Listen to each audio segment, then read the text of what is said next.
Olá, as eleições para eleger as chapas para o Conselho Deliberativo, para o Conselho Fiscal da Petros, começam nesta segunda-feira, a partir das 9 horas da manhã, e se estendem por 2 semanas, até às 5 horas da tarde do dia 28 de junho.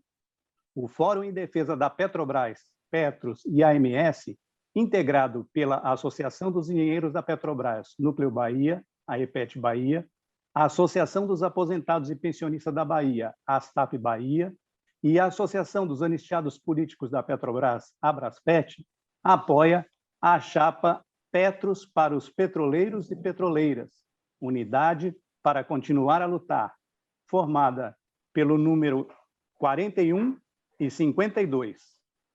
Nós vamos começar agora convidando aqui os representantes, os candidatos, os representantes dessa chapa, que são candidatos aos conselhos, para se apresentarem, fazerem as suas apresentações e, na sequência, teremos aqui a oportunidade de conversar com eles sobre diversas dúvidas e esclarecimentos e perguntas sobre essa eleição e sobre a proposta dessas duas chapas para o Conselho Fiscal e para o Conselho Deliberativo.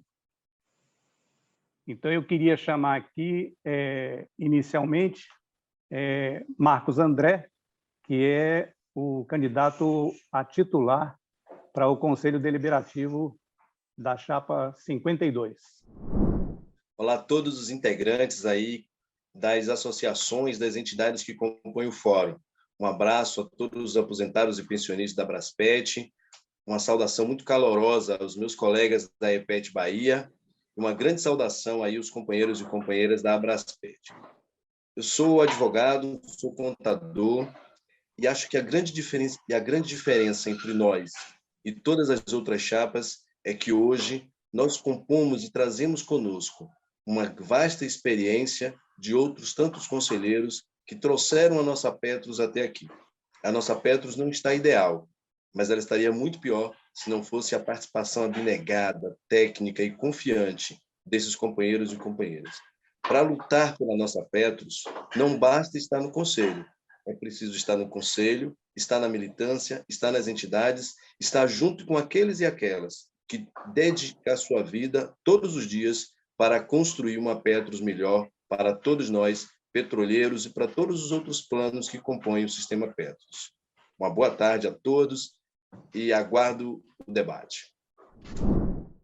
Dando continuidade aqui à apresentação dos candidatos ao Conselho Deliberativo, nós tivemos aqui a participação de Marcos André, e vamos ouvir agora a da Edson Costa, que é candidato a suplente na chapa 52 para o Conselho Deliberativo. É com você, Adaedson. Olá a todos e a todos participantes da Petros. Quero aí agradecer a oportunidade dos companheiros do Fórum e também da EPET Bahia com a Abraspet. Também dar uma boa tarde ao companheiro Marcos André e Vinícius. Estamos aqui, né, para mostrar quem vocês devem votar nessa campanha. Durante toda a campanha, nós passamos aí todos os informes e projetos desse time, que eu falo, é um time que está entrosado, discutindo diariamente sobre Petros, e mais do que isso, estudando caminhos para, assim, garantir a Petros digna para cada participante. Meu nome é Edson Costa, pode contar comigo, e vamos seguir junto nessa batalha em defesa, não só da Petros digna, mas contra a privatização da Petrobras e um país para os brasileiros. Um Brasil para os brasileiros. É isso que precisamos. Boa tarde. Bom, pessoal, e agora para falar sobre o Conselho Fiscal, nós vamos conversar aqui, nós vamos ter a apresentação aqui do Vinícius Camargo, que é o titular da chapa 41, e ele vai se apresentar aqui para vocês. Vinícius, é com você. Oi, gente, quero agradecer mais essa oportunidade de estar presente aqui para a gente fazer esse bate-papo sobre essa eleição que é tão importante, né, em defesa das nossas aposentadorias e das nossas pensões, né, essa eleição da Petros em 2021. Eu tenho 46 anos, estou há mais de 18 anos como administrador na Petrobras. Sou formado em administração pela Universidade de Brasília, pós-graduado em gestão com ênfase em pessoas na Fundação Dom Cabral, a PUC, bem como em gerenciamento de projetos pela FIA-USP, né? E ainda fiz o curso da Petros relativo à gestão o curso da EPET, aliás, em gestão da Petros, né? Para poder enfrentar essas tarefas que a gente tem trabalhado ao longo desse último período. Todas as brigas que tem tido relativas à questão das aposentadorias, a gente está participando a partir do Sindipetro RJ e da FNP ao longo desse último período. Ainda quero registrar aqui que o Rafael Prado não pôde estar presente, ele é o meu suplente na chapa para o Conselho Fiscal,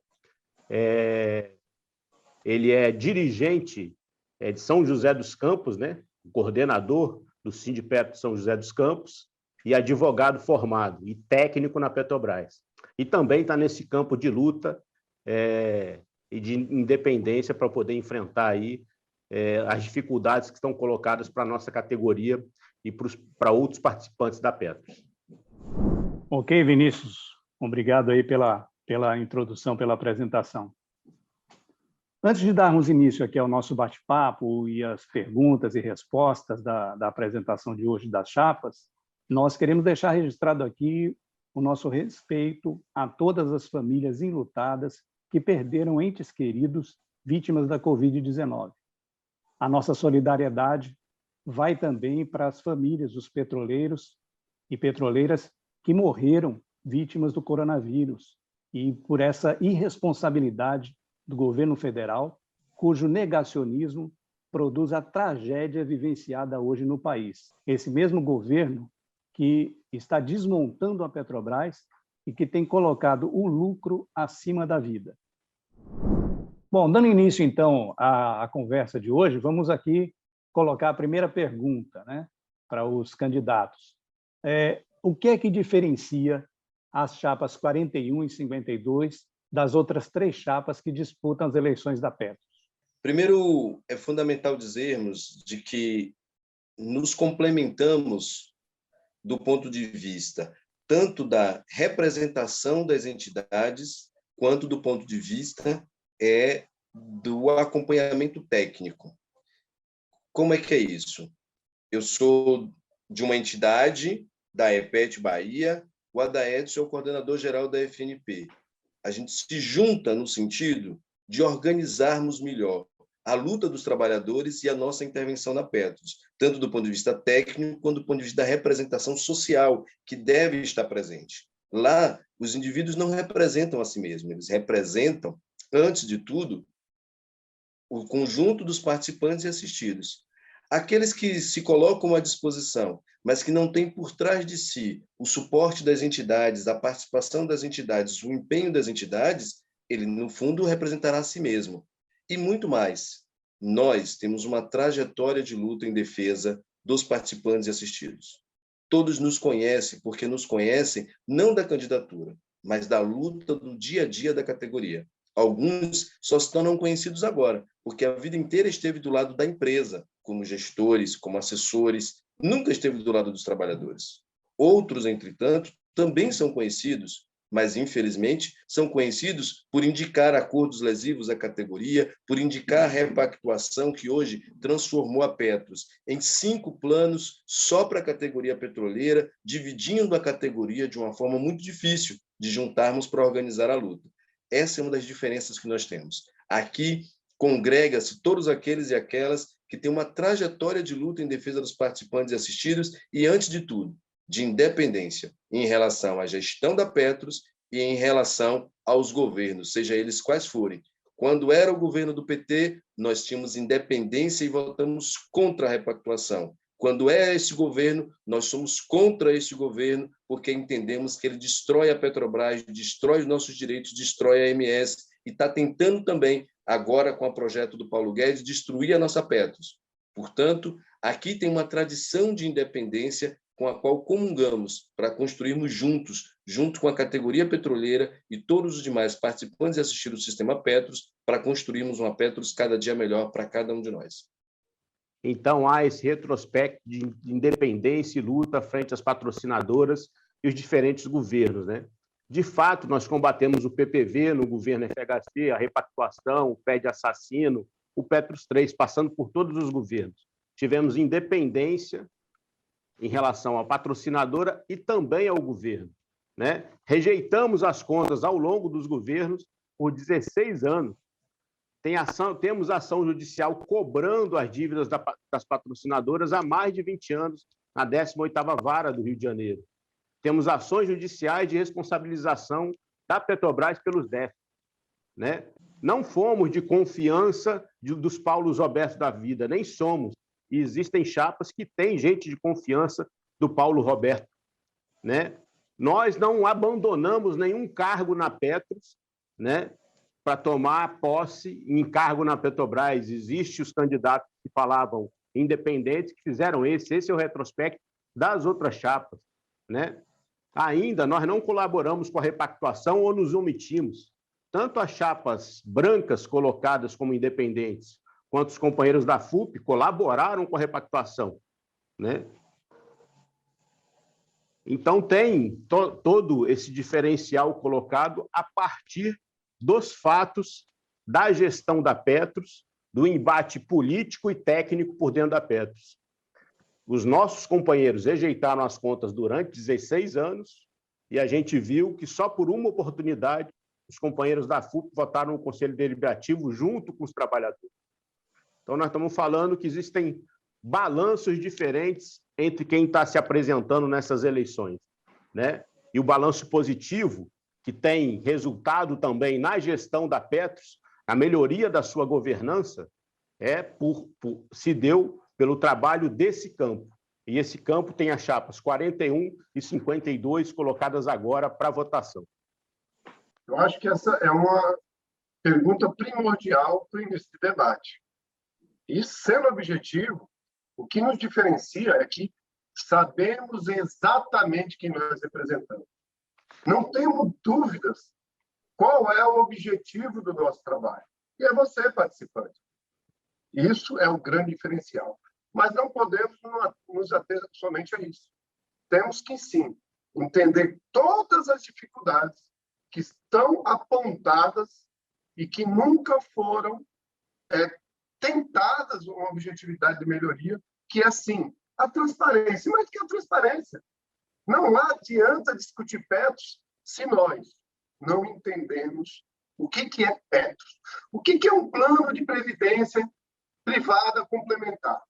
Esse é o ponto principal. E nós, da chapa 41 e 52, temos um objetivo nos próximos 4 anos, introduzir cada trabalhador do sistema Petrobras, que é participante da Petros hoje, no que nós chamamos de previdência complementar, para ele entender. Conhecer para defender. Esse é o nosso grande diferencial. Bom, pessoal, dando continuidade aqui à nossa conversa, vamos agora para a segunda pergunta. Quais são as propostas das chapas 41 e 52 para resolver as questões do equacionamento? Ney, é muito importante que a gente diga para todos os participantes e assistidos que o equacionamento é uma necessidade quando há um desequilíbrio entre o compromisso que a Petros tem em pagar os nossos benefícios quando a gente chegar à aposentadoria ou para aqueles que já estão recebendo benefício de complementação e o total do patrimônio. Portanto, a pergunta mais importante é: por que aconteceu esse desequilíbrio? Se é possível um equilíbrio positivo, que é o desejado, um superávit, e aí a gente poderia ter, por exemplo, uma redução nas contribuições ordinárias. Isso já aconteceu na Previ, por exemplo. Com o nosso, infelizmente, não. Ou esse desequilíbrio técnico que exige que a gente tenha que pôr mais recursos para que a Petros tenha condição de arcar com suas obrigações. Mas o mais importante não é o que fazer em relação ao equacionamento, é como impedir o desequilíbrio negativo para assegurar que a Petros possa cumprir sua obrigação de pagar benefício. E aí a gente precisa olhar para a gestão. Aí é que está o X da questão. 38 bilhões de déficit, ele não nasce do nada. É preciso que a gente verifique a história. para que a gente nem caia em falácias que se diz pelas redes sociais, de pessoas que não entendem o que acontece, que não entendem de previdência, mas que também a gente não esqueça que é preciso que a gente tenha uma gestão feita pelos trabalhadores e trabalhadoras que são os reais donos. O que nós temos na Petros é uma inversão total de valores, onde, infelizmente, a Petrobras determina como será gerida e para onde irão os investimentos, e quando dá déficit, como é o caso, somos chamados a pagar 50%. Precisamos, para impedir o equacionamento, controlarmos a gestão. E é preciso, para isso, por exemplo, elegermos os nossos representantes para diretores, que é quem vive o dia a dia da fundação. É preciso que a gente diga, se o acordo de obrigações recíprocas, que foi assinado em 2006, e nos enfiaram goela abaixo, praticamente, porque uma parte do movimento sindical, junto com a empresa, quase que impôs a repactuação, e disseram que era a salvação do Plano Petros. Por que deu déficit logo em seguida? Só para a gente lembrar, equacionamento realizado em 2016, 2006 e 2007, e 2015 tivemos que fazer um equacionamento. Infelizmente, o golpe foi dado na Dilma em 2016. Portanto, aqueles que durante todo esse período, de 2003 até 2016, indicaram todos os diretores, indicaram os representantes que iam gerir o nosso recurso, precisam ser chamados à responsabilidade. Aqueles que nos venderam, que se abríssemos mão de direito para fazer o equacionamento, isso resolveria o problema do plano, precisam responder por que aconteceu esse equacionamento. É isso que a gente precisa discutir. Por isso, é tão importante que os representantes dos participantes e assistidos sejam, antes de tudo, independentes, tanto da gerência da Petrobras quanto do governo de plantão. Se ele for dependente, a gente sofre o que sofremos. É bom deixar claro, né, que essas questões do equacionamento, vamos dizer, a nossa chapa está fazendo um trabalho desde sempre, né, para evitar o equacionamento, fazendo os apontamentos nos pareceres do Conselho Fiscal, que por 16 anos não tiveram resposta, e nem uma atuação consequente por parte dos órgãos fiscalizadores, ou mesmo da Polícia Federal, da Justiça em geral, do Ministério Público. Não tiveram, vamos dizer assim, uma atuação consequente com base nos relatórios que estavam colocados pelo Conselho Fiscal. Ainda nesse momento, a gente sabe que o foco da Petros, das ações de recuperação dos recursos da Petros, tem sido nos CPFs. E a gente acha que tem que ser ampliado esse foco para os CNPJs, que é onde, de fato, tem recursos para repor ao Plano Petros todas as perdas e danos que o plano sofreu até então, né? Então, nós temos que ir atrás das empresas que se beneficiaram, seja da gestão fraudulenta ou da gestão temerária que possa ter tido na Petros, e que existe delação premiada sobre isso, né? Ainda, como bem falou o Marcos André, a gente... Engraçado, né?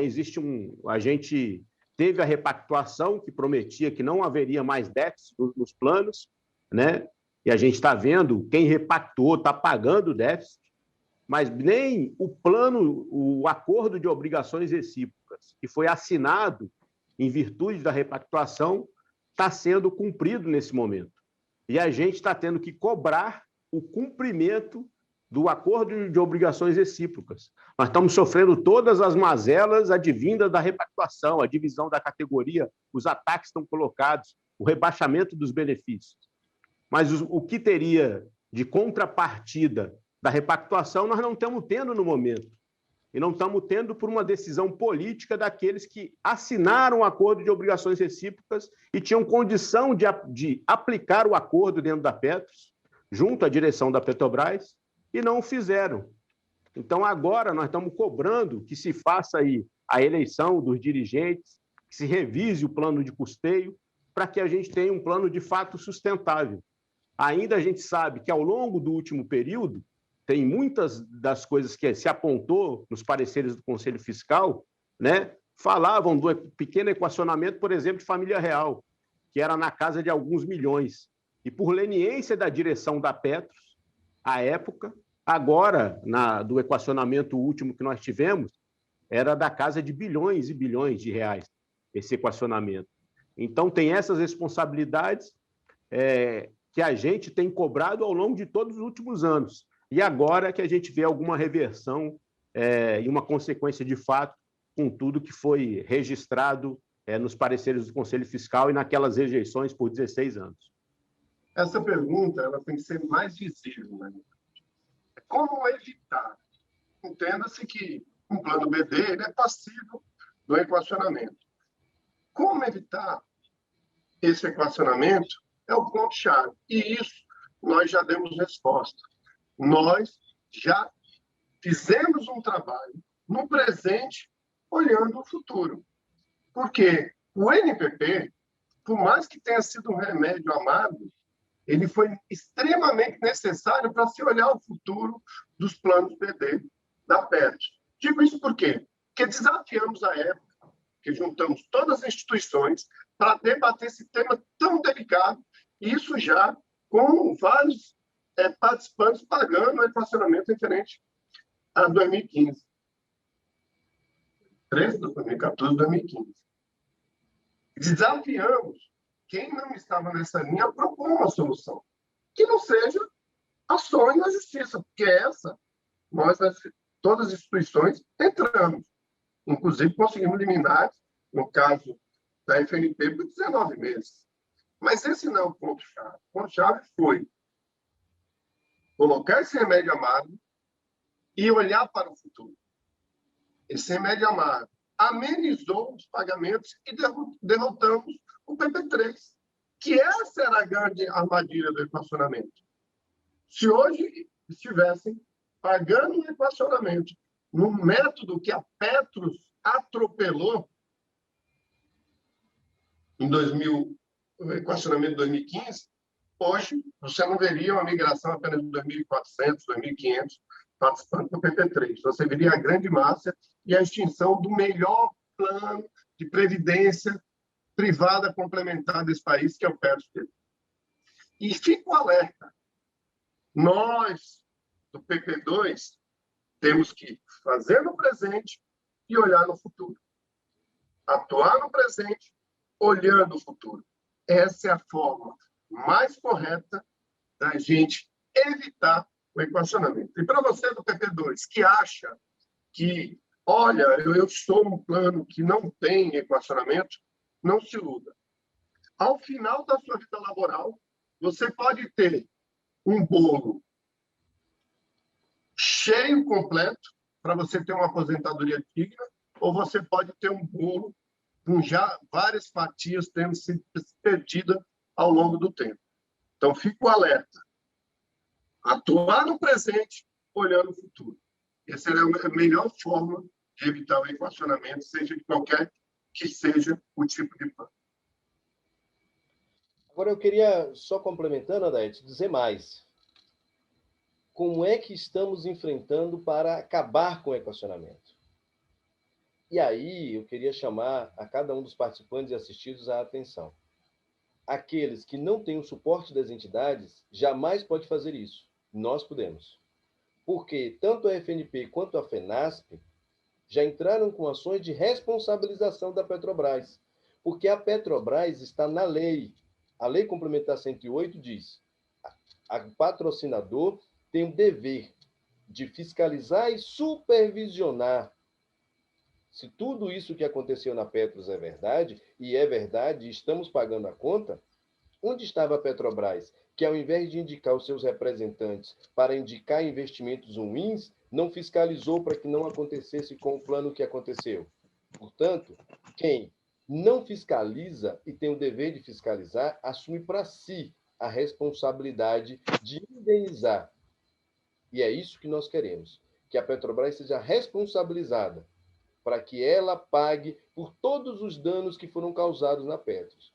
Mas só pode fazer isso quem está, ao mesmo tempo, qualificado para entender os debates que temos dentro da Petros do ponto de vista técnico, mas suportado pelas entidades representativas da categoria, que é quem pode mover as ações, para que o dinheiro volte para a Petros e a gente encerre definitivamente os equacionamentos. Eu acho que essa questão relacionada com o equacionamento também vai remeter a gente aí para uma próxima pergunta aí, que eu acho que muita gente naturalmente já pensou sobre isso. Sendo eleito, assim que eleito, qual será a medida, qual será a atuação no Conselho, qual será a atuação de vocês no Conselho para evitar que a Petrobras implante o plano de contribuição definida, o PP3? Olha, estamos aguardando a apresentação dos estudos. Na nossa análise, o PP3 está inviabilizado. Podemos nos falar com orgulho, e aí cada participante assistido tem que perguntar aos seus candidatos o que tiveram fazendo nos últimos anos e nos últimos períodos. Nós temos orgulho de dizer que votamos contra o PP3. Esse PP3 só passou porque, infelizmente, os patrocinadores indicam o presidente que tem votos de Minerva. E aí, algumas pessoas dizem, mas há paridade. Não é verdade, não é uma paridade de verdade. Na prática, há 4 votos do patrocinador e 3 dos participantes e assistidos. Por quê? Sempre que há empate, o presidente tem o chamado voto de qualidade. Portanto, nós precisamos também lutar contra isso. Mas, objetivamente falando, sobre o PP3, assim que a Petros apresentar os resultados, nós vamos analisar tecnicamente, para demonstrar o que temos dito. Ele é inviável. Tem um problema seríssimo, gravíssimo, de liquidez. Por quê? Como o número de imigrantes foi bem pequeno, felizmente, a Petros e a Petrobras foram derrotados por nós que fizemos a luta contra a migração. E porque nós tivemos a coragem de fazer, entrar, aprender, debater e construir uma solução para o pé de assassino. O NPP é a resposta que derrota o PP3. E isso é muito importante que se diga. Não é o que nós gostaríamos, o NPP, mas é a melhor coisa que há para impedir o PP3 e permitir que a gente agora possa entrar na justiça para responsabilizar a Petrobras. E é isso que é o mais importante, dar longevidade ao nosso plano. Esse plano é para a vida toda. Cada um de nós deve estar assistido pelo plano até o dia da nossa morte. Portanto, não podemos pensar só no hoje. Como muito bem disse o Odete na resposta anterior, temos que olhar para o hoje pensando no futuro. E pensando no futuro, o PP3 não tem viabilidade técnica. Os participantes que estão lá vai sofrer um revés muito grande, porque um problema de liquidez vai aumentar um problema patrimonial que já existe. E esse problema patrimonial vai comprimir, deprimir o benefício de cada um dos participantes. E isso não pode acontecer, porque nós dedicamos uma vida inteira à Petrobras. Tiramos do nosso salário todos os meses uma quantia muito grande para termos uma velhice segura e tranquila. E não é justo que aos 80 anos a gente veja um companheiro nosso sem benefício, vivendo exclusivamente do INSS, porque isso sim pode acontecer no PP3 e é isso que lutamos para evitar. Primeiro, eu quero saudar os companheiros que, quando foi apresentado o PP3 ao Conselho Deliberativo da Petro, votaram contra a aprovação dele, né? Ainda toda a batalha que as federações, os sindicatos deram, esclarecendo as lesões que o PP3 traz aos direitos dos trabalhadores e aos demais planos. Porque o que está colocado pelo PP3 é um ataque aos PPs e SPs e um posterior ataque ao próprio Petros 2, que eles colocam como alternativa à abertura depois do Petros 3, que é retirada de direitos, seja do plano de benefício definido, seja do plano de contribuição definida Petros 2. Nos dois casos, o Petros 3 ataca os planos, né? E muito bem fizeram os companheiros que pediram informações técnicas sobre qual era o impacto nas massas do plano do PPSP da criação do Petros 3. E a partir dessa questão técnica, vamos dizer assim, depois que a gente viu essa adesão pífia de 2.900 não sei se é 44 ou 94, pessoas que migraram e aderiram ao Petros 3, né, querem que o Petros 3 vingue, né? A gente acha que isso foi uma vitória das federações quando, para combater o pé de assassino, trabalharam para apresentar uma proposta alternativa, né?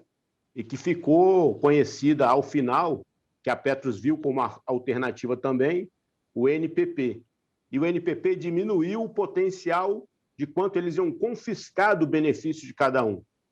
E a gente viu uma adesão pequena no Petros 3, porque o NPP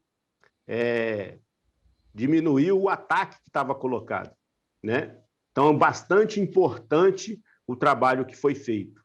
A gente sabe das dores que estão colocadas, porque todo mundo sabe que tem muito do que está sendo dividido paritariamente, não é responsabilidade dos trabalhadores.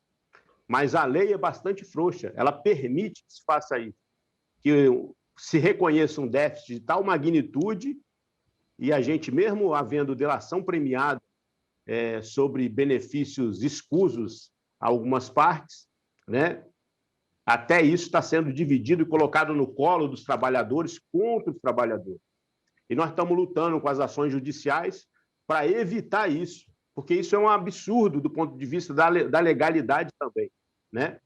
E nós questionamos isso também a partir lá, quando a gente ganhou as liminares, suspendendo os descontos do pé de assassino, também muitos juízes consideraram isso, falaram, tem conta aqui que há dúvida sobre a responsabilidade dos participantes. Como é que pode ser descontado? E, por enquanto, as nossas liminares estão suspensas, mesmo com esse debate colocado. Então, nós tínhamos que, no que é concreto, apresentar uma proposta alternativa. E ela está sendo vencedora contra o plano que liquidava com os direitos a um benefício definido, que são os planos PPSP. Então, a gente já deu o combate ao PP3, vai continuar dando, considerando a questão técnica da viabilidade dele e dos impactos nas massas dos outros planos, porque nós não vamos deixar que haja dano às massas dos PPs e SPs, bem como para quem migrar, e se eles considerarem viável, darem um jeito de ter viável o Petros 3, nós também vamos lutar para que não seja um dano a quem migrar, um dano maior ainda do que já está previsto de forma negociada ou legal, o próprio Petros 3 para os trabalhadores. Nós vamos ver qual é a conta mais cara para essas patrocinadoras pagarem. Bem, eu vou responder essa pergunta com uma provocação. A grande questão não é como a gente vai conseguir derrotar o Petros 3, como a gente vai indeferir o Petros 3. A grande questão é, tendo nós, participantes, e aqui os candidatos a trabalhar no Conselho Deliberativo, respectivamente fiscal, no segundo maior fundo de pensão do Brasil, país, sendo os fundos de pensões alvo de interesses que vão além do interesse do participante, interesse de grandes corporações, haja visto interesse de governos, interesse de grandes empresários. Os fundos de pensões, primeiro a gente tem que saber o que é o fundo. Os fundos de pensões são o que movimentam a economia no mundo hoje. São os que investem na bolsa, são os que compram fundos, são os que investem em construção, são os que investem em países que sofrem guerra. Esses são os fundos de pensões. E esses fundos de pensões investem para dar um retorno para os seus participantes. E é nesse ponto que fica a provocação. Nós, e aí não só o conselheiro, não só o conselho fiscal e deliberativo, tem que estar nessa luta. É todo participante. Lembre que no início desse debate eu coloquei, é imprescindível, necessário que nós, participantes, saibamos, tenhamos conhecimento claro e objetivo do que é essa grande massa de dinheiro que está lá, para podermos sabermos administrar. Atuar hoje com conhecimento e sabedoria é garantir o futuro da nossa previdência. Então, o grande lance hoje é todos, e não cair no ponto do vigário, não cair na conversa fácil, na conversa simples. 2 anos debatendo o MPP, porque sabiam que era um remédio daqueles mais amargos possível, foi olhando o futuro. E o futuro dirá que nós demos o passo certo. Nessa mesma estratégia, nós temos que não só derrotar o PP3, mas derrotar todos os ataques que se avizinham contra o nosso fundo de pensão, contra a nossa dignidade na aposentadoria. Esse é o ponto. Bom, a próxima pergunta aqui, me parece que, de certa forma, já Marcos André já tocou no assunto aqui, que a gente quer saber a opinião de vocês de como é que é possível equilibrar a composição da gestão da Petros com o voto de Minerva da Petrobras. Primeiro, Ney, é preciso que a gente entenda, sim, há o direito do patrocinador ao voto de Minerva que está previsto em lei, mas isso não impede que o Estatuto possa regulamentar esse direito de voto de Minerva de modo a tornar mais equânime, porque a determinação constitucional dava conta de paridade. Portanto, é preciso que a gente tenha coragem de enfrentar a Petrobras e os governos, porque isso não muda só a própria gente. Mas se a gente não conseguir mudar a lei, a gente pode sim mudar o Estatuto. E no Estatuto a gente pode regulamentar o direito ao voto de Minerva de modo que permita que naqueles assuntos que sejam contraditórios entre o interesse do patrocinador e dos participantes e assistidos, o voto de Minerva não se efetive. Tanto no Conselho Deliberativo, onde o voto de Minerva é do patrocinador, quanto no Conselho Fiscal, onde o voto de Minerva é dos participantes e assistidos. Este é um debate que nós precisamos fazer, porque o que permitiu termos o PP3 foi o voto de Minerva. O que permitiu ter o PEC de 2015, que nós chamamos de PEC de assassino, foi também o voto de Minerva. Portanto, é preciso regulamentar internamente para que esse voto de Minerva não se torne uma tirania. Porque se é uma tirania e a Petrobras, que é o principal patrocinador, faz o que quer com o nosso plano, então nos restará sempre responsabilizá-lo por tudo que acontecer de errado. E a gente acha que é preciso ampliar o espaço de gestão dos verdadeiros donos. Quem são os donos da Petros? Somos nós, participantes e assistidos. A Petrobras é dona da Petros? Não, não tem um único real do patrimônio da Petros que seja da Petrobras. Tudo que está lá pertence aos participantes e assistidos e deve cuidar para que o nosso futuro esteja assegurado com esse patrimônio. Portanto, termos eleição para diretor e regulamentarmos no regimento interno, no regulamento e no estatuto, é uma forma da gente minimizar a participação do patrocinador de modo que seja lesivo aos participantes e assistidos. Então, como falou o Marcos André, nas questões, especialmente aí, eu acho, do Conselho Deliberativo, né, o voto de Minerva tem sido usado de forma tirânica, né? E não havendo o espaço de debate e construção necessário para que não exista posições que sejam, de fato, benéficas aos patrocinadores e havendo prejuízos aos participantes, né? Tem que ter equilíbrio aí nesse sentido. Ainda, a gente sabe da necessidade, né, de que se construam esses consensos para que não tenhamos cometidos os mesmos erros ao longo da história, né? E, de uma forma ou de outra, a gente sabe também, para que se chegue ao voto de Minerva, tem uma primeira condição, que é a gente garantir que os conselheiros eleitos votem com os trabalhadores e não com as patrocinadoras, né?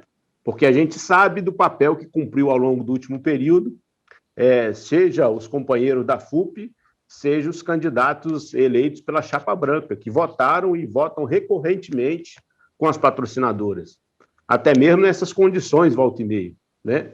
Então, a gente, vamos dizer assim, tem um trabalho a fazer junto à categoria para ela entender quem a defende e para a gente chegar e poder tensionar também, até do ponto de vista político, quanto aos votos de Minerva pela Petrobras, no que é central e traz dano aos trabalhadores, aos participantes. É isso.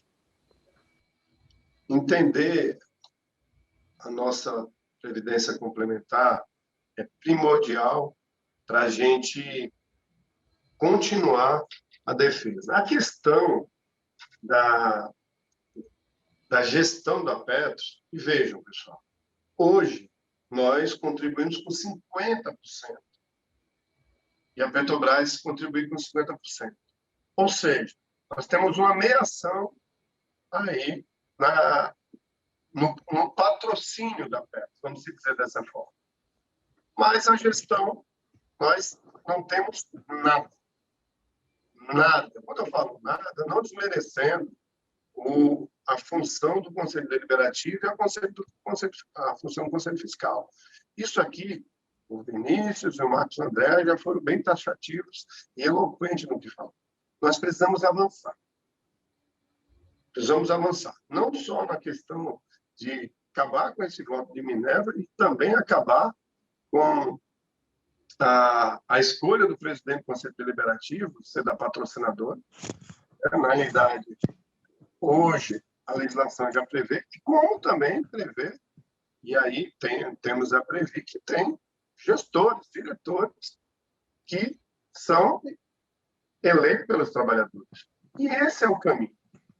Ora, veja, se a patrocinadora, que detém 50%, que patrocina com 50%, mas administra praticamente com 100%, essa administração vai atender os interesses de quem? Essa é a grande pergunta. Essa administração vai atender o interesse de quem? A você, participante, não se iluda. Precisamos, sim. Sabemos que é difícil, mas você conhecendo, nós atuando, nós temos um futuro promissor, que é, sim, mudar a regulamentação, o regulamento da Petros, e também atuar como sempre atuamos lá no Legislativo. Nós temos o dever ser de fazer pareceres, né, de tudo que vem ocorrendo no fundo de pensão, juntar com outros fundos de pensão, sejam eles da Caixa, sejam eles do Banco do Brasil, sejam eles... Como fizemos. Quando teve a resolução 2223, é importante falar isso, porque as pessoas pensam que a gente não está trabalhando. Tem os aventureiros que chegam aqui e falam, olha, eu vou mudar o mundo. Mas para mudar o mundo tem que trabalhar. Eu nunca vi mudar o mundo parar, né? Então, quando a gente estava discutindo a resolução CGPA 22, 23, que atacava a nossa MS, a resolução CGPA 25, que atacava a nossa previdência complementar, o que nós fizemos? Nós se reunimos lá em Brasília várias vezes com várias instituições, entre as Caixa Econômica, Banco do Brasil, o pessoal do BNDES, de todas as empresas públicas, empresas de economia mista, que estiveram lá, com seus dirigentes, advogados, debatendo, fazendo aquele que o patronato gosta de chamar de brainstorm, né? A discussão de ideias. E sim, ganhamos ações liminares que até hoje estão valendo, tanto para a resolução CGPA 25 como 22, 23. Então, sim, temos que exigir, sim, paridade. Se já tem paridade na contribuição, tem que ter paridade na gestão. A próxima pergunta aqui é o que é que precisa ser mudado, o que é que precisa ser alterado no Estatuto da Petros para que torne ele mais democrático? Bom, eu entendo que tem várias questões que precisamos mudar no Estatuto da Petros. E vou citar algumas. Uma, é preciso rediscutir o sigilo da informação, para que permita que nós, que representamos os participantes e assistidos, possamos informar corretamente. Sem transparência não há boa gestão. Infelizmente, o atual Estatuto e o Código de Ética provoca uma censura aos eleitos, que eles não podem falar. Sabemos que questões sensíveis, como investimentos, a gente não vai poder falar e não desejamos falar disso. Mas por que os representantes dos participantes e assistidos não podem conversar com eles sobre aumento ou alteração da forma de custeio administrativo da Petros? Recentemente, a Petros alterou a forma de custeio, mudou de taxa de carregamento para taxa de administração. O que impactaria ao mercado se cada um dos eleitos pudesse dizer, olhando no olho dos participantes e assistidos, como ele votou lá? Eu sei que eu votei contra. pergunte ao seu representante, pergunte a quem apoia os seus representantes se eles também votaram contra. Porque a alteração de taxa de carregamento para taxa de administração vai aumentar a participação nossa no custeio. E aí, precisamos olhar no olho do olho e falar. Neste momento em que teve o NPP, que a gente pediu aos participantes e assistidos para apertar o cinto, porque a gente precisava tornar o nosso plano equilibrado, a Petros tem a obrigação de também fazer o dever de casa e reduzir os seus custos administrativos. Mas, infelizmente, sem necessidade do voto de Minerva, foi alterado o modelo de custeio. E nós precisamos perguntar por que os eleitos não podem conversar isso com os participantes e assistidos. Essa é uma coisa. A outra coisa é, precisamos ter diretores eleitos. A lei permite. Precisamos mudar o estatuto da Petros para que a gente possa eleger ao menos 2 diretores. Se a direção é paritária, se a gestão é paritária, como a gente tem que aguentar que a Petrobras indique os 4 diretores? É preciso que nós também possamos fazer o debate e alterar o regimento interno.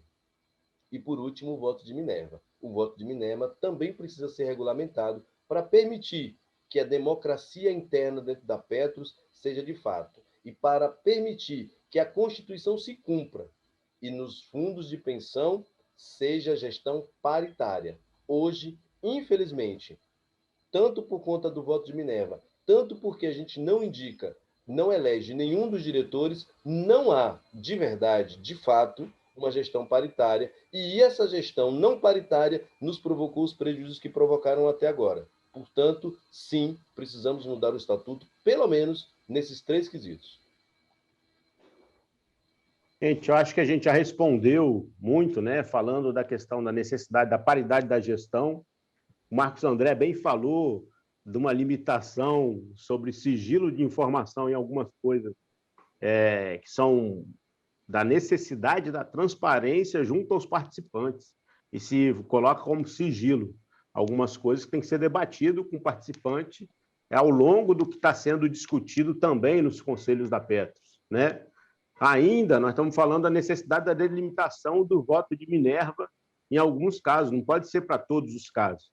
E tem a questão histórica desde o AOR e também perante ao que se define na Constituição da eleição dos diretores, que efetivamente pode garantir alguma paridade na gestão. Então, são esses pontos que eu acho que a gente tem batido ao longo dessa campanha e há algum tempo já, por causa dos embates que existem e que são necessários ser feitos para que haja transparência dentro da Petros e para que, cada vez mais, os participantes tenham controle sobre o patrimônio que construíram, com seu trabalho mês a mês e com as contribuições da Petrobras, mensais também, mas por causa do trabalho que foi garantido e de todos os resultados criados para o Brasil e para a Petrobras. Eu me sinto contemplado aí com os companheiros que me antecederam em suas falas, não tenho mais do que acrescentar, a não ser que essas mudanças, elas só conseguiremos fazer essas mudanças se você, participante, estiver conosco. No dia da votação e após a votação, apoiar e também fazemos as mobilizações necessárias. Nada na vida do trabalhador foi dado, tudo foi com muita luta. E essa luta também vai depender de você, como fizemos em 2018, né? Que colocamos lá 4.000 trabalhadores em frente do Edise, quando estava a ameaça do equacionamento. E é isso, sim, saber votar e depois ajudar quem você votou a fazer as alterações necessárias para garantirmos o futuro da Petros, o futuro do nosso fundo de pensão, da nossa dignidade.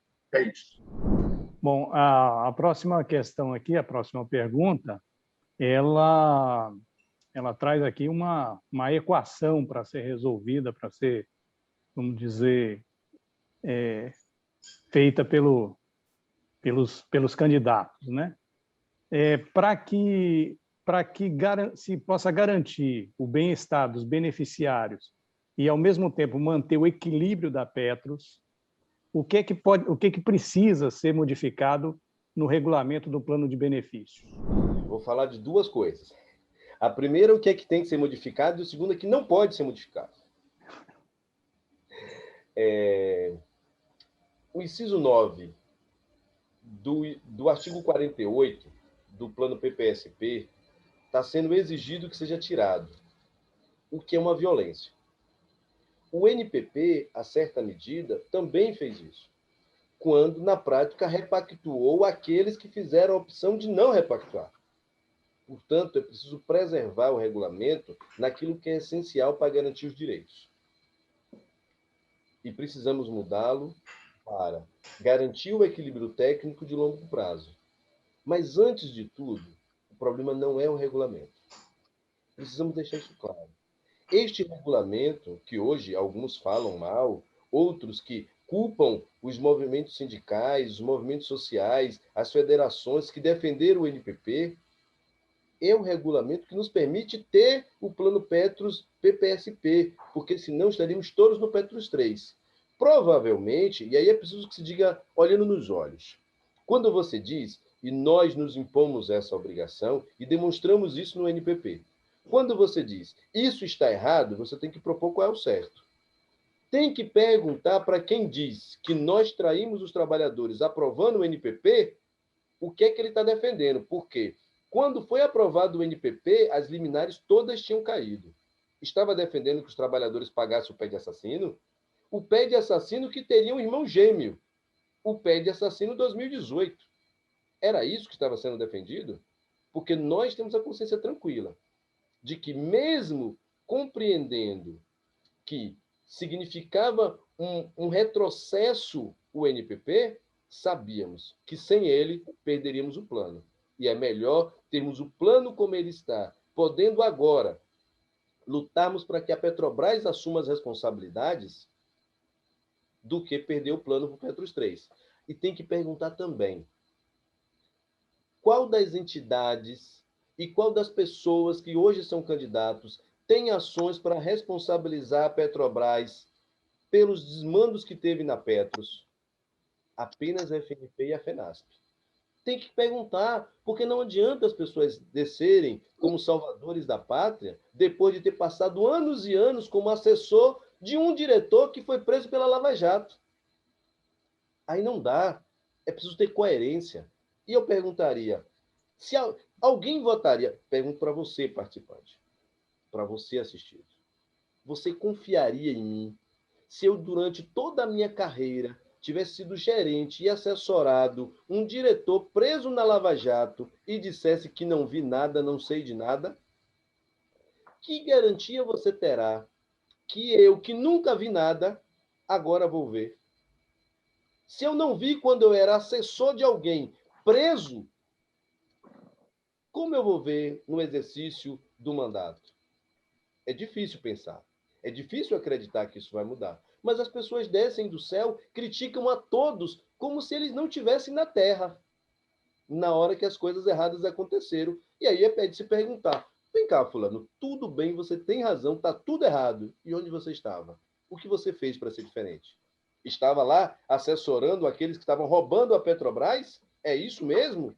É você que tem a autoridade moral de dizer aos que estão na luta do dia a dia que nós não sabemos, eles não sabem de nada, fizeram tudo errado e você que sabe, você que está correto, é você que eu devo confiar. Não, não dá. É preciso ter coerência para fazer o debate olhando nos olhos. E eu não estou dizendo aqui, acusando ninguém de nada.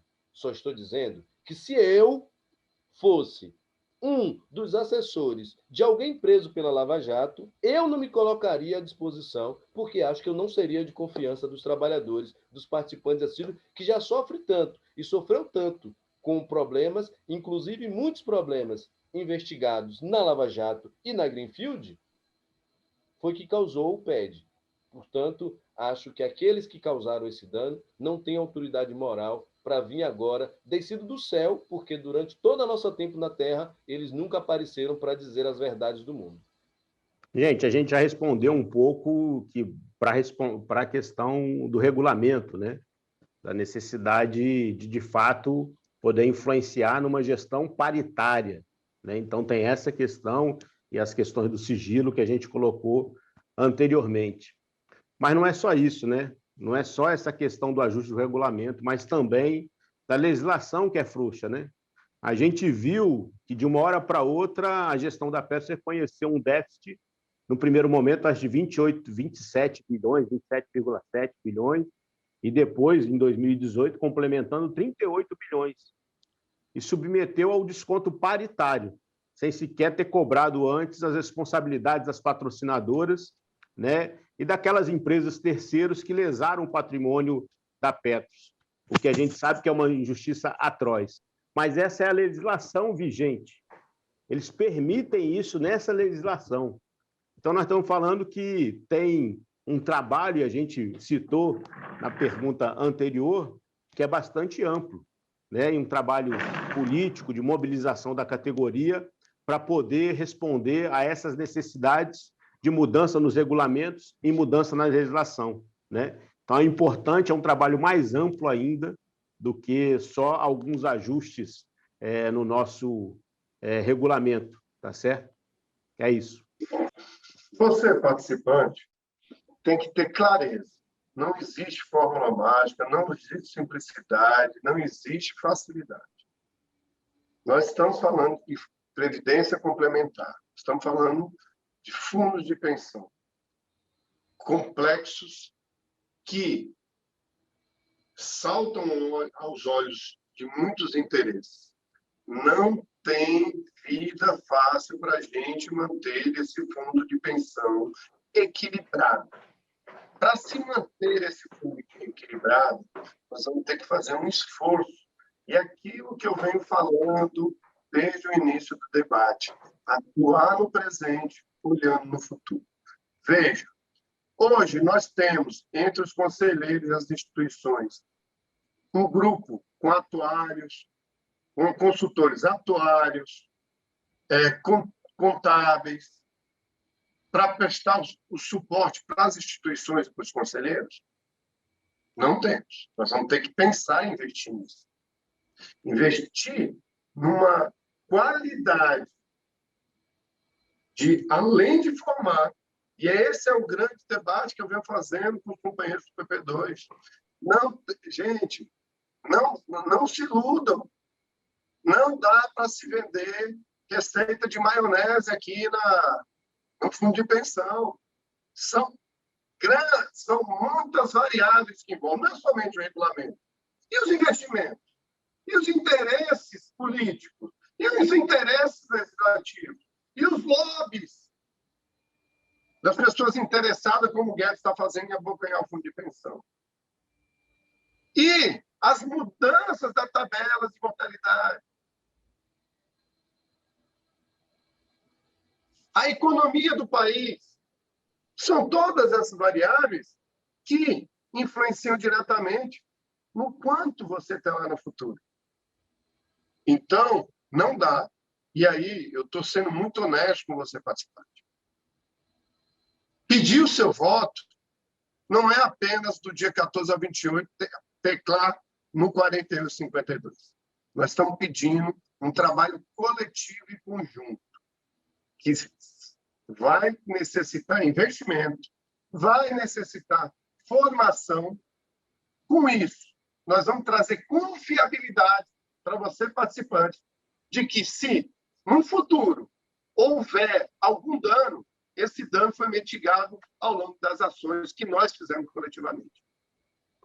Então, esse é o caminho. E é nessa provocação que eu trago você agora. Vamos trabalhar juntos, mas precisamos de você. Muito bem. Boa provocação.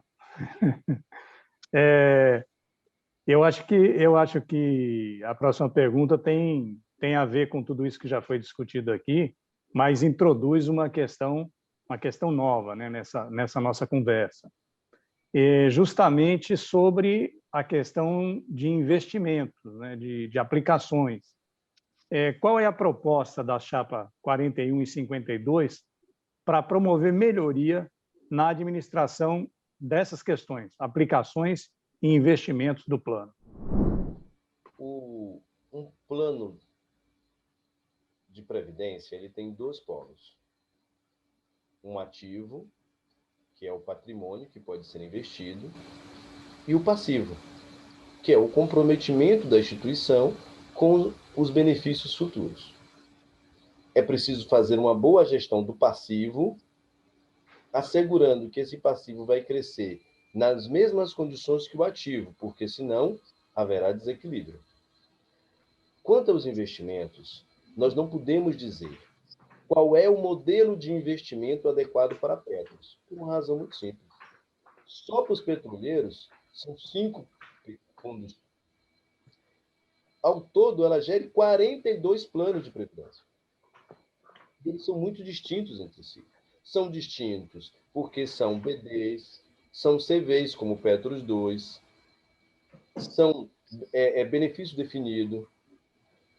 E tudo isso altera profundamente o modo de gestão do investimento. Portanto, a melhor opção de investimento é aquela que foi discutida por plano. E é por isso que nós defendemos a instituição do Comitê Gestor de Investimento por plano. Porque aí sim, cada participante, cada assistido vai ter a confiança de que o investimento que está sendo realizado está compatível com o seu plano. Porque vamos só para a gente ilustrar. Temos 2 fundos grandes, PPSP e o PP2. São os 2 maiores da Petros. O que há de incomum neles? São gestados pela Petros. Mas pense bem que hoje, infelizmente, com as separações de massa, na prática nós temos o PPSP pré-70 e o PP2. Veja se é possível a gente aplicar o mesmo investimento, construir o modelo de investimento que atenda a 2 planos tão distintos. Um pré-70, é maduro, onde grande parte, se não 100%, até outro dia ainda tinha uns pouquíssimos na ativa. Mas a grande maioria são aposentados ou pensionistas. Com outro plano, que a grande maioria são ativos. Evidentemente que esses 2 planos estão em momentos distintos da vida deles. E que, portanto, não há, em regra, um investimento que seja adequado para os 2. Portanto, é preciso pensar. O PPSP pré-70 tem que ter um modelo de investimento, uma estrutura de investimento, e o Petros 2 tem outro modelo de investimento. É preciso, por exemplo, e a gente tem uma nova leva de empregados com um grau muito grande de informações, que eles poderiam contribuir, por exemplo, abrindo a possibilidade de que os participantes do Petro 2 pudessem dizer qual o apetite de risco que eles têm. Se eles querem investir os seus recursos em investimentos com maior risco e maior retorno, isso é possível, ou de menor risco e também, possivelmente, menor retorno. Isto o participante pode dizer de um plano como o Petro 2. Mas é preciso um comitê de investimento que seja democratizado para permitir a participação, mas que, antes de tudo, pense na Petros como um todo, mas pense em cada fundo, de modo a direcionar os investimentos conforme mais adequado para aquele fundo, para aquela circunstância, para que a gente não tenha um desequilíbrio técnico que exige a PED. Sem dúvida, os comitês gestor por plano são fundamentais, porque são esses 42 planos que o Marcos André citou, né? E não existe estratégia única de investimento conforme a maturidade que existe nos planos. Por isso, ele citou a possibilidade do Petros 2 também ter uma alternativa para que os trabalhadores que ainda estão numa fase de acumulação para a Previdência possam escolher os perfis de riscos visando uma melhor rentabilidade do seu plano, né? da sua poupança no plano, né? Então, a gente sabe dessa adequação e sabe, vamos dizer, também que em alguns momentos a gente já viu isso no Petros, né? Em que o perfil dos investimentos não estavam adequados à maturidade do plano, tendo uma lesão à liquidez do plano e à liquidez da solvência, porque tinham que vender bens no curto prazo que não estavam programados para serem vendidos naquele momento. Então, a gente sabe dessa necessidade. Sabe ainda da necessidade o pessoal chama de imunização, né, do patrimônio, né? Mas a gente fala, a imunização vai servir no momento de fruição do benefício, aquela fase final, onde a gente tem que ter uma adequada rentabilidade, garantir essa rentabilidade para garantir os benefícios. Mas também, na hora que a gente faz esse processo de imunização do patrimônio e das rentabilidades, a gente também diminui o potencial de ganhos. Então, tem uma fase para fazer isso. Então, são essas questões que a gente está discutindo, são essas questões que estão sendo levadas também por dentro da Petros, né, para aprimorar a sua gestão até então. Acho que são essas questões. E os companheiros me antecederam, foram perfeitos. Nós aqui temos um grupo integrado que discutimos todas as vertentes do nosso fundo de pensão. Ora, vejam, quantas vezes a Petrobras, a patrocinadora, teve ações de RH na discussão do nosso acordo coletivo que impactaram no nosso fundo de pensão. Isso foi na hora que a gente discutiu o acordo coletivo. Isso foi colocado direto, transparente para a categoria. Porque a gestão de RH da empresa, ela não olha como patrocinadora e gestora do fundo de pensão, ela não está olhando o teu futuro lá. Ela quer saber quanto ela vai pagar para os acionistas.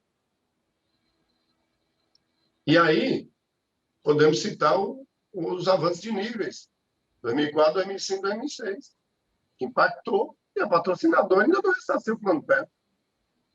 Então, nós temos que compreender que nosso fundo de pensão está entrelaçado com o nosso acordo coletivo, que o nosso acordo coletivo está entrelaçado participantes, sejam eles ativos ou aposentados, né? Com muita clareza. Recentemente, a título de curiosidade, recebi uma ligação do companheiro e ele falou assim, olha, como é um aposentado, como é que o pessoal da Ativa vota um acordo coletivo que prejudica os aposentados, que não sei o quê, que blá, blá, blá.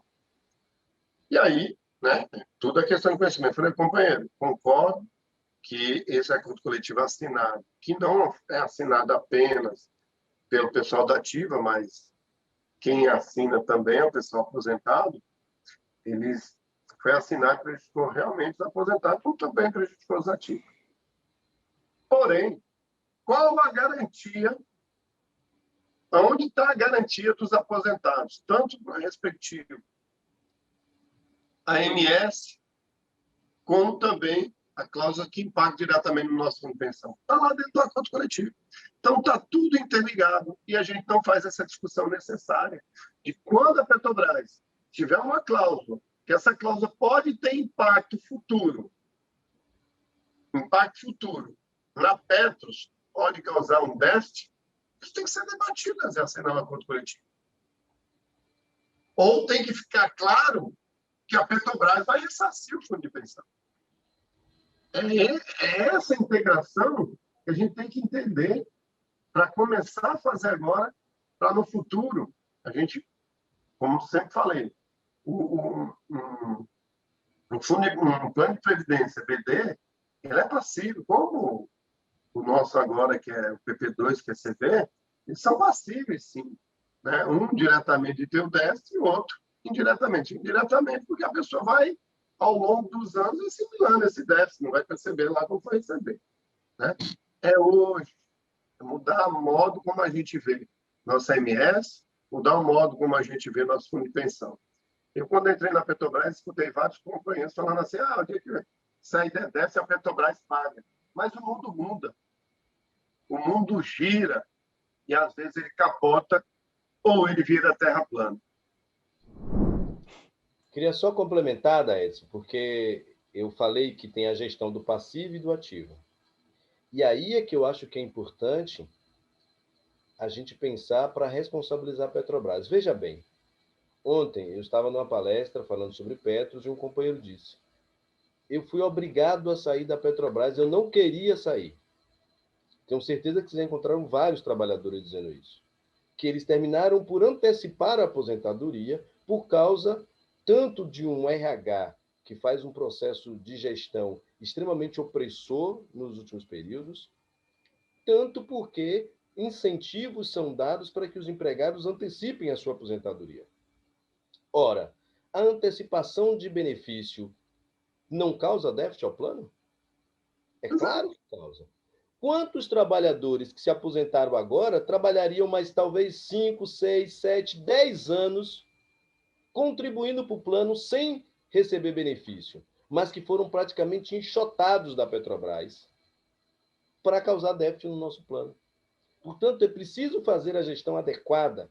Vou dar um outro exemplo. Muitas vezes a Petrobras está fazendo isso agora. Transfere trabalhadores de um polo para outro. E aí, para dar um exemplo simples, o indivíduo, ele é ADM no Rio de Janeiro, mas ele tem um gerente amigo que, às vésperas dele se aposentar, embarca ele.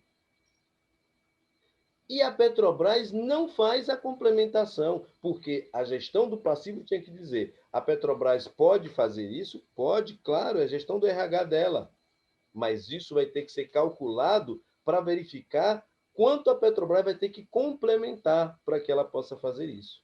Porque, senão, alguns amigos do rei se beneficiam e a grande maioria paga a conta.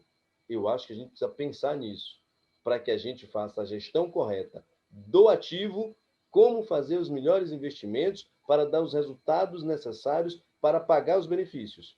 Mas como fazer para impedir a Petrobras de ter uma gestão de RH irresponsável que aumente o passivo da Petros. Ou, quando ela o fizer, que seja responsabilizada. Eu acho que não podemos achar que os problemas da Petros nasceram apenas da má gestão do ativo. Quando a gente pensa que por muitos anos, por mais de 10 anos, um dos motivos do Conselho Fiscal indicar a rejeição das contas da Petros era porque não se atualizava a família real, trabalhava-se com a família padrão. E os nossos conselheiros diziam, tem que aplicar a família real, aquela família de 1970 mudou, e isso impacta no plano. A Petrobras não fez. Demorou muito de fazer, e quando fez, o que era um problema simples no início, virou 5 bilhões de déficit. E a gente precisa cobrar a responsabilidade. Bom, pessoal, então estamos chegando aqui ao final desse bate-papo, muito esclarecedor, com muitas perguntas, muitas respostas. A gente sabe que, naturalmente, não dá para esgotar todo o assunto, porque vão surgir outras perguntas a partir dessa conversa. Mas uma pergunta final, que eu acho que é importante ser colocada aqui, nesse momento, é a de que o governo federal está ameaçando entregar a administração dos fundos de pensão aos bancos privados. Essa é uma ameaça que não é tão recente, mas que agora ela está bem aguda, está bem incisiva. Então, a pergunta é como impedir que isso aconteça? Essa é uma pergunta bem complexa, mas vamos tentar separar elas. A primeira é dizer que cada participante assistido precisa olhar muito bem quem vai votar. Aquele que se diz que quer representar os participantes e assistidos, mas não está vinculado às entidades, não tem meios de defendê-lo. Porque esse não é o debate que a gente faz dos conselhos da Petros. Esse é um debate que a gente faz na sociedade, organizando a sociedade para lutar contra as privatizações. Alguém poderia perguntar, mas transferir os fundos para os bancos não é bom? Banco não sabe ganhar dinheiro? Nós precisamos dizer com clareza, banco sabe ganhar dinheiro, mas ele ganha dinheiro justamente tirando de nós, que somos os clientes. Quando botarmos o nosso 1 trilhão lá, que é esse o valor estimado de todos os fundos de pensão, viraremos clientes. E aí, você que tem um investimento no banco, confira os rendimentos que ele te dá e compare com os lucros que o banco tem. E aí você vai ver que banco é um ótimo negócio para quem é banqueiro, para a gente que vai botar o nosso dinheiro. E mais do que o fundo de pensão ele não é dinheiro. Ele é o nosso futuro. E você colocaria, talvez na década de 80, e os mais velhos vão lembrar, poderíamos ter botado num banco econômico. E qual foi o futuro do banco econômico? ou no Bamberindos. Quem não ouviu, quem não lembra na nossa infância, a publicidade do Poupança Bamberindos. Que fim levou esses bancos? É neste lugar que vamos botar o nosso futuro?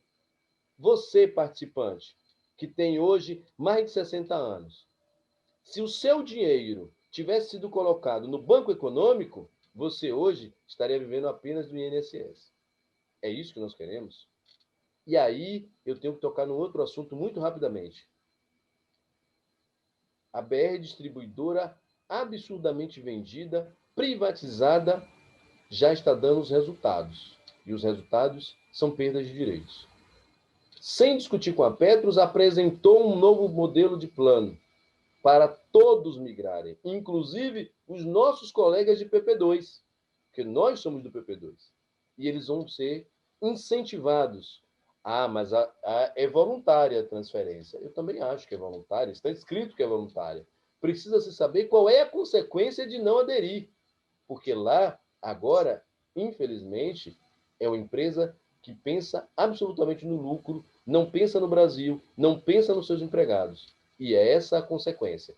Portanto, lutar em defesa dos participantes e assistidos da Petros é preciso juntar as duas coisas. O debate técnico, a qualificação, o estudo, para fazer o máximo possível dentro dos órgãos de governança, Conselho Fiscal, nosso companheiro Vinícius Camargos, e Conselho Deliberativo, e, ao mesmo tempo, juntar-se à grande luta dos trabalhadores contra as privatizações. Privatizaram tudo, ou querem privatizar tudo, e ou nós resistimos, ou, infelizmente, o futuro que nos espera é o mesmo futuro daqueles que têm previdência complementar no Chile. Porque, só para a gente lembrar, o projeto do Paulo Guedes tem nada de novo. Foi implementado numa ditadura do Pinochet, lá no Chile. E hoje o resultado é que a grande maioria dos trabalhadores se aposentam e alguns têm cometido suicídio, porque não podem viver com os benefícios que recebem. Pensem muito bem, é preciso unir todos os trabalhadores em defesa dos nossos direitos. Mas esses direitos, ele passa pela política, ele passa pela Petros e passa por unificarmos toda a luta contra as privatizações. Essa questão, a gente faz uma luta conjunta na defesa dos nossos direitos, na defesa da Petrobras, na defesa da Petros, porque a gente sabe que para impedir o plano que eles têm de privatização das nossas vidas, dos nossos direitos, a gente tem que lutar todo dia. E a gente vê colocado esse ataque não só na questão da Petros, também na privatização dos planos de saúde das estatais. A gente viu isso em Correios, está vendo isso na Petrobras, implementado por um corrupto dentro da Petrobras, o gerente de RH, o Cláudio Costa, que saiu pela porta do fundo porque estava fazendo investimentos com informação privilegiada e fora do período definido em lei que ele poderia fazer qualquer negociação. E a gente está vendo o estrago que está colocado contra os trabalhadores, agravando mais ainda a questão da Petros pelos descontos abusivos que estão colocados na AMS, né? Então, é uma luta conjunta que a gente faz. E não tem como fazer uma luta contra a privatização, contra a retirada de direitos, se não for em oposição ao governo Bolsonaro e ao ministro Paulo Guedes. Quem não combate os dois está colaborando com esse plano, com todo o sofrimento que a nossa categoria e outras categorias estão passando e todos os trabalhadores estão passando. Não há essa forma mágica de garantir os nossos direitos sem ser oposição ao governo. E a gente sabe o que está acontecendo com uma empresa que foi privatizada, a BR Distribuidora. Enquanto eles estão aumentando os salários dos diretores de forma exponencial, eles lançaram um plano que é semelhante ao que a gente viu no Petros 3, que dentro da Petrobras eles falavam que seriam só para o pessoal que estava aposentado. Mas a gente falou, eles querem abrir essa porta para depois obrigar todo mundo que está no Petros 2 a aderir a esse plano precarizado, em que a Petrobras não tem responsabilidade nenhuma de nada e também as patrocinadoras que fizerem planos semelhantes também não. Todo o risco passa contra os trabalhadores. E se você teve direitos definindo riscos paritários, por que você vai abrir mão desses direitos? É esse plano que está colocado. E esse plano a gente combate nos unindo todo dia e fazendo a luta conjunta. Caro participante, todos os passos do governo que um empresário dá, ele dá para obter mais lucro e ter menos responsabilidade. Menos responsabilidade, inclusive, com seus ex-empregados, no caso das empresas públicas estatais. Vejam só. Em 2017, quando a gente está discutindo a reforma trabalhista, tentando fazer a mobilização dos trabalhadores para que essa reforma não vingasse, havia cláusulas que determinavam, o termo não correto é esse, haviam cláusulas que possibilitavam que os fundos de previdências pudessem ser gestadas por bancos, por agências financeiras. Essa cláusula foi discutida na reforma trabalhista. Vimos recentemente o passo do Paulo Guedes, querendo passar esse bolo de dinheiro que é do trabalhador. É do trabalhador. É meu, é seu, é de todos nós. Esse dinheiro não é do Paulo Guedes, esse dinheiro não é do governo, esse dinheiro não é da Petrobras.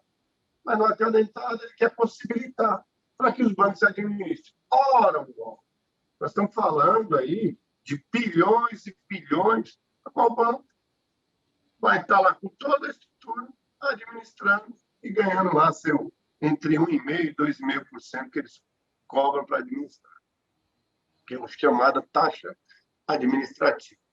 Você vê os passos que a BR Distribuidora deu logo assim que na Bolsa de Valores foi transferido o comando para uma empresa privada. Foi retirada de direitos em cima de retirada de direitos. PIDVs bem abaixo do que a Petrobras oferece. Intimidação para que o trabalhador aderisse ao PDV, e se não aderisse, não teria garantia de emprego. Ou era demissão, ou optaria em receber um salário de 50%. E muitos não puderam ficar para receber esse salário de 50%. Inclusive, no caso, uma companheira que tinha quase 19 anos, distribuidora, demitida, e agora não tem mais direito ao plano de previdência. Então, ela migra para outro plano. A parte dela, para poder administrar, pega a parte dela e a parte da patrocinadora por 19 anos vai ficar aí no fundo. Vejam, esses passos, eles têm um objetivo comum. E o objetivo comum é menos responsabilidade com os trabalhadores, com seus desempregados e mais lucratividade. Então, não se engane, companheiro. Vão vir mais ataques. Agora, nossa união, nosso trabalho conjunto é que vai fazer a diferença. Precisamos equilibrar essa balança. Estamos falando de exatamente 6 anos, desde 2015, que estamos com ataque e retiradas de direitos. Estamos falando aí de reforma trabalhista, que começou a se desenhar em 2015. Estamos falando de reforma da Previdência. Eu mesmo, que comecei a trabalhar com 9 anos de idade, ganhei mais 6 anos. Eu não posso mais me aposentar por tempo de contribuição. Vou ter que me aposentar por idade, com 61 anos de idade. Ou seja, 6 anos a mais e 45 anos de contribuição. Isso não é retirada de direito? Temos aí a reforma administrativa, que as entidades estão aí fazendo cartilha, fazendo isso, e a gente não consegue colocar esse debate na sociedade. Os malefícios que essa reforma administrativa vai trazer para nós, trabalhadores, aposentados e pensionistas. Então, a única saída é a união clara e objetiva dos trabalhadores. Não temos outro caminho. Eles estão unidos, fazendo lobby com o poder do capital. E nós só temos a massa. Mas essa massa tem que estar muito coesa.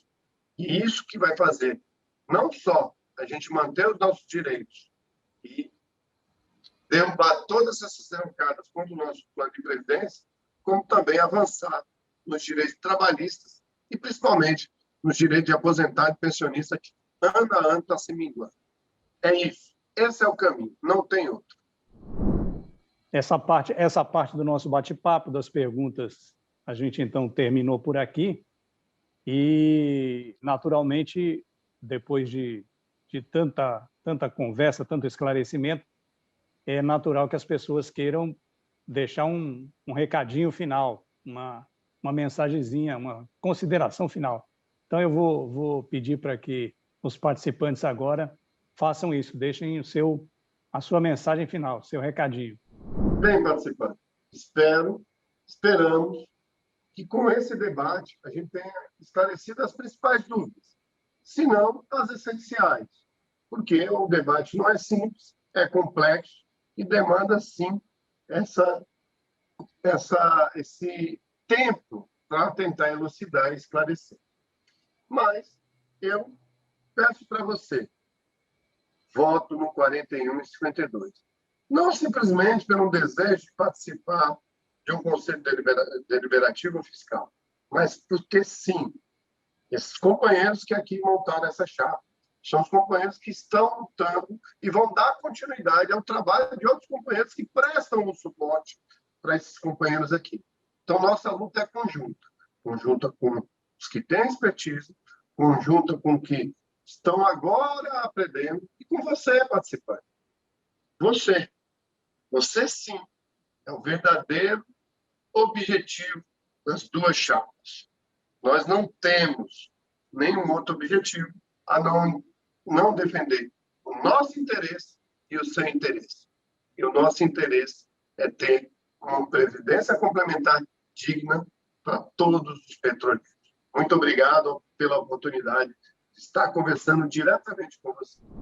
Senhores e senhoras, participantes, assistidos, foi um prazer participar dessa entrevista. Quero agradecer às entidades que pertencem ao fórum, desejar muita luta para esse fórum e quero agora concluir pedindo o seu voto.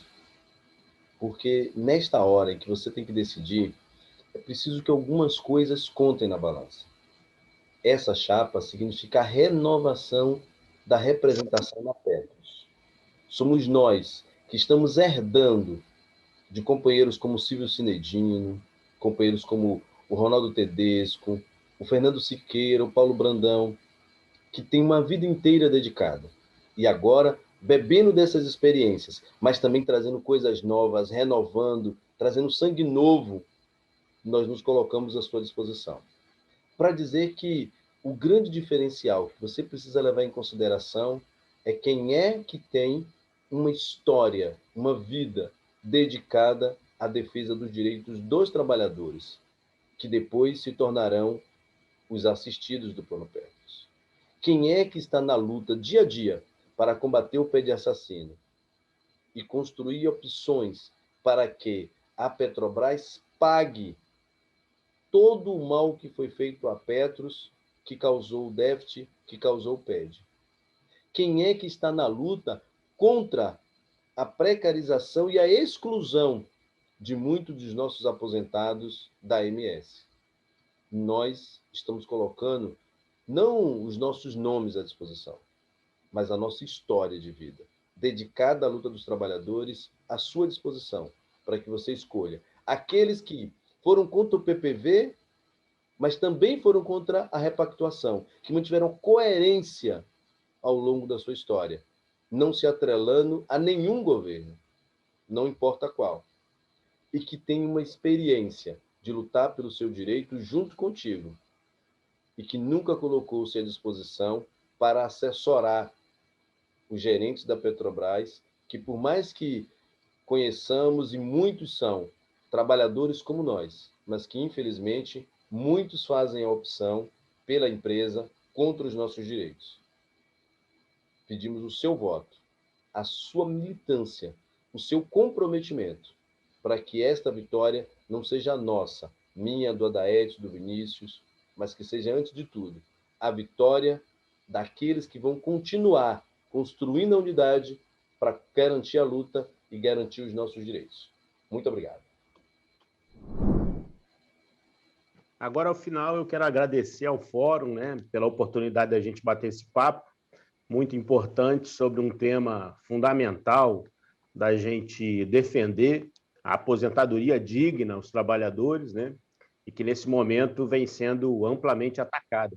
Seja a aposentadoria privada, seja a própria pública, que passou por uma reforma de retirada de direitos, como é o que a gente está vivendo também na Petros, né?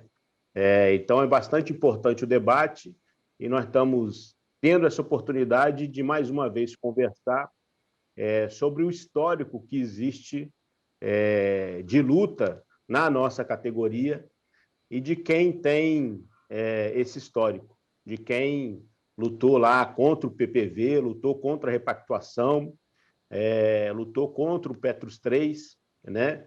Fez os embates ao longo desse último período, as ações judiciais, as denúncias no Ministério Público, né? E que pode agora, porque fez essa luta, conseguir cobrar ou ter uma perspectiva de cobrar as dívidas das patrocinadoras e haver ainda essa chance de reversão dos déficits que estão colocados, né? Porque se não houvesse essa luta, se não tivesse tido todo esse empenho ao longo de todo esse período, sequer isso nós teríamos como possibilidade. E foi esse campo que construiu essa possibilidade de reverter a situação que agora traz tanto sofrimento à nossa categoria e aos participantes da Petros de forma geral. Então, por isso, a gente pede os votos no Conselho Fiscal, chapa 41, e no Conselho Deliberativo, chapa 52, porque aqui tem um acúmulo de luta, capacidade técnica, que foi demonstrada por dentro da Petros e de forma ampla dentro do movimento petroleiro. É isso, muito obrigado. Nós queremos agradecer, então, a todos que acompanharam essa live. Esperamos que os esclarecimentos, as dúvidas tenham sido sanados, tenham sido expostos da melhor maneira possível para que as pessoas possam balizar seu voto de maneira consciente e lembrar que as eleições para o Conselho Deliberativo e para o Conselho Fiscal da Petros ocorrem do dia 14 ao dia 28 de junho, ok? Lembrando, dia 14 a 28 de junho. E as chapas são a 41 e a 52. Petros para os petroleiros e petroleiras para continuar a lutar. Muito obrigado a todos e a todas.